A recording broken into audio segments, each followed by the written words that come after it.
पाकिस्तान के अवाम हर किस्म की तफरीक से बालातर होकर फ़लस्तीन के लिए मुत्तहिद हैं, मुत्तफ़िक हैं। कायद आज़म ने इसराइल के बारे में कहा था इलीजिटिमेट चाइल्ड ऑफ द वेस्ट। इसकी मौजूदगी में कायद ने कहा था कि दुनिया में कभी अमन कायम नहीं हो सकता। पाकिस्तान की पॉलिसी इकबाल और कायद की पॉलिसी होनी चाहिए, न कि मोहम्मद बिन सलमान और मोहम्मद बिन ज़ैद की पॉलिसी।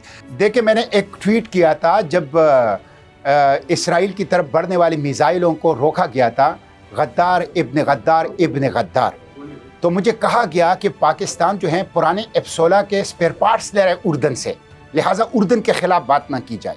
और 8 अरब की डील जो IMF के साथ हो रही है वो ख़तरे में पड़ सकती है। F-16 नहीं थे तो 65 वॉर भी हमने लड़ी, 48 में भी हम लड़े, बदर में F-16 थे। सिर्फ ईमान को तक़वियत देने की बात है, ईमान को मजबूत करने की बात है, तो फिर हम आगे निकलेंगे। IMF तो अल्लाह का पहले दिन ही से आपके लिए हुक्म है कि ए मुसलमानों सूद से बचो, ये मेरे साथ जंग कर रहे हो तुम। कबल अज़ वक्त होगा ये कहना कि जी हुकूमत इस मसले की तरफ तवज्जो नहीं दे रही। अभी तो हुकूमत ख़ुद अपने पाँव पे खड़ी हुई है, तो आगे जूँ चलेगा। पार्लियामेंट के अंदर जॉइंट सेशन होना चाहिए फ़लस्तीन के इशू पर। मैं तो इस इंतज़ार में हूँ कि कब हमें वो कौमी गैरत और हमीयत पैदा होगी कि ऐसे मामले पे एक वज़ीर-ए-आज़म चाहे जिस जमात का भी हो, वो इस्लामाबाद के कॉन्स्टिट्यूशन एवेन्यू पे पूरे पाकिस्तानियों को मिलियन मार्च की दावत दे और कहे कि किसी भी जमात का झंडा नहीं, सिर्फ पाकिस्तान का झंडा लेके आए और मिलियन मार्च करें हम फ़लस्तीनियों के लिए। दुनिया को बताएं कि इस्लाम के नाम पे बने हुए मुल्क में करोड़ों लोग मौजूद हैं जो इस इशू के साथ खड़े हैं। क्या अमर माने है कि पाकिस्तान में आज फ़लस्तीन के लिए निकलने वालों के ख़िलाफ़ पर्चे काटे जाते हैं और उनको गिरफ़्तार किया जाता है। ये तो कभी हमने ज़िंदगी में नहीं देखा था। लोग कहते हैं कि नौजवान हमारा मुस्तक़बिल है, मुस्तक़बिल नहीं है, नौजवान हमारा हाल हैं। और वो आपको बता रहे हैं कि जब आप सब लोग अपनी अपनी सियासत कर रहे हैं, हम गज़ा के लिए खड़े हैं।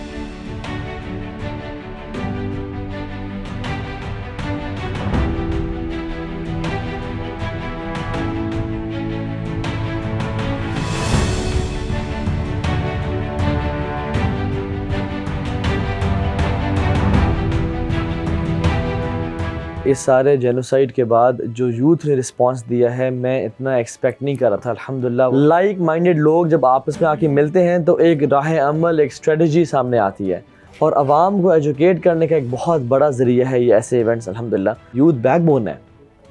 यूथ ने कोई age a factor part play नहीं करना, youth is the main campaign. हर किसी को हॉलोकॉस्ट पता है बट अन-नकबा का किसी को नहीं पता। लोगों में अवेयरनेस फैलाएं, बायकॉट करें, कैंपेन्स करें, प्रोटेस्ट करें, हर स्ट्रेटजी को यूज़ करें, एम्बेसडर्स को लेटर्स लिखें, पिटिशंस फाइल करें।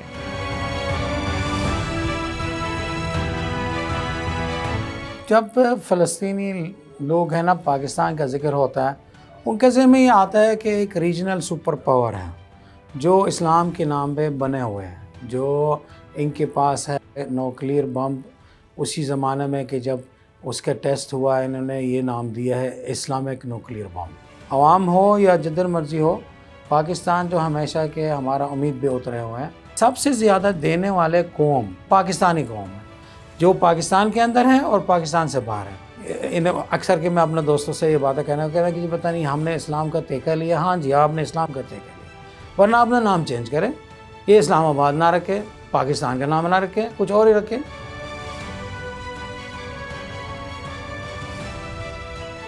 पाकिस्तान में हम देख रहे थे ये कोई बहुत बड़ी ऐसी कैंपेन हमें नज़र नहीं आ रही थी, एक वैक्यूम था। यानी अगर कुछ तंजीमों की तरफ से रैलीज़ हुई भी तो वो एक मुसलसल कोई एफ़र्ट नहीं थी और एक फोकस्ड नहीं थी। इसकी वजह से हमने सेव गज़ा को स्टार्ट किया। पहली ये है हमारी demand seize fire, immediate seize fire के लिए पाकिस्तान हर प्लेटफॉर्म पे बात करें इंटरनेशनली। दूसरी डिमांड है कि वो OIC के अंदर वॉर क्राइम्स इसराइल के उनकी हियरिंग शुरू करे, जबकि OIC के अंदर पहले से इस तरह का इंटरनेशनल कोर्ट का एक सेटअप मौजूद है। तीसरी डिमांड है कि साउथ अफ्रीका जो ICJ में गया है उसके साथ पाकिस्तान उसमें पार्टी बने।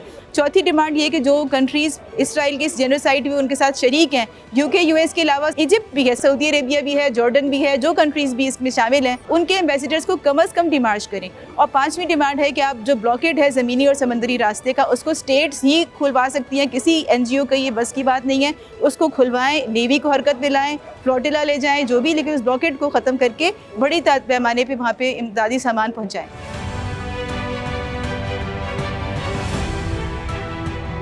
Things like Gaza اور اس طرح کی جو انارمس کلیمٹیز ہوتی ہیں اور جینوسائڈس اور یہ صرف ایموشن سے نہیں ہوتی.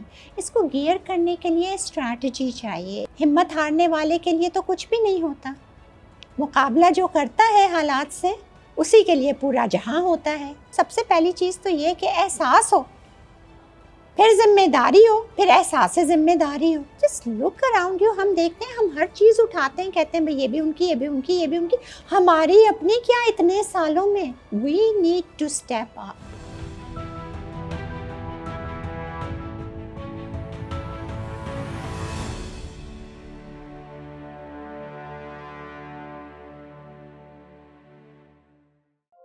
Thank you for watching the full video. If you want to see more of such meaningful content, show your support by hitting the subscribe button.